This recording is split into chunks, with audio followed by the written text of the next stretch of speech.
स्वतंत्रता के अधिकार के तहत हम लोग आर्टिकल 20 को देखते हैं। इसमें क्या है, अपराधों के लिए दोष सिद्धि के संबंध में संरक्षण, यानी अपराध जो करते हैं आपको जो दोषी ठहराया जाएगा उसके लिए आपको एक संरक्षण मिलता है। तो इसमें 20(1) में दिया गया है कि दोहरे दंड से सुरक्षा, यानी आपको एक ही अपराध के लिए 2 बार दंड नहीं दिया जा सकता है। 20(2) में दिया गया है कि जो विधि के भूतलक्षी प्रभाव संरक्षण, यानी जो उस समय कानून बनाया गया है जिसमें आपने अपराध किया है उस कानून के आधार पर ही होगा, ना कि कोई कानून आपका पहले का बना दिया गया उस आधार पर आपको सजा मिल जाए, या जिसमें आप अपराधी घोषित हुए हो उसके बाद एक कोई नया कानून आ जाता है उसके बाद उस कानून के तहत सजा, ऐसा नहीं होगा। और स्वयं के विरुद्ध गवाही देने से, जैसे बहुत बार आप देखते हो कि थाने में जबरदस्ती आपसे एक कुछ चीज पे हस्ताक्षर करा लिया जाता है कि आपने ये गड़बड़ी की है, लेकिन आप वहां पे कोर्ट में मुकर जाते हो। तो यही होता है, तो आपको अपने स्वयं के विरुद्ध भी गवाही देने से आपको संरक्षण प्राप्त है।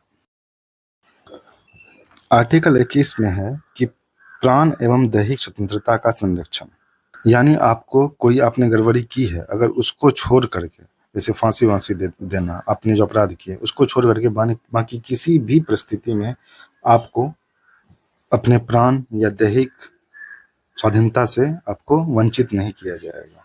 ये आर्टिकल स्वतंत्रता के अधिकार में सबसे इम्पोर्टेंट आर्टिकल है। 21 आर्टिकल के तहत ये निम्न अधिकार भी आते हैं: शिक्षा का अधिकार, राइट टू एजुकेशन, निःशुल्क विधि सहायता, यानी आपको जो अपना केस लड़ते हो और आपके पास रुपया नहीं है तो आपको वकील प्रोवाइड किया जाएगा। आप पसंद का विवाह कर सकते हो अपने मर्जी से। प्रदूषण मुक्त वायु और जल का भी आपका अधिकार है स्वतंत्रता का। इच्छा मृत्यु का अधिकार है। निजता का अधिकार है, राइट टू प्राइवेसी, ये आपका प्राइवेसी ये बहुत इंपॉर्टेंट है, इसी के तहत आता है आर्टिकल 21 के तहत।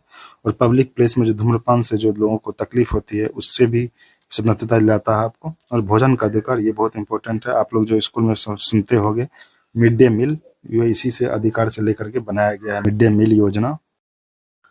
आर्टिकल 21 को में बताया गया है कि जो 6 से 14 साल के बच्चे हैं उनको राज्य या विधि द्वारा इनको निःशुल्क शिक्षा का प्रावधान किया जाएगा।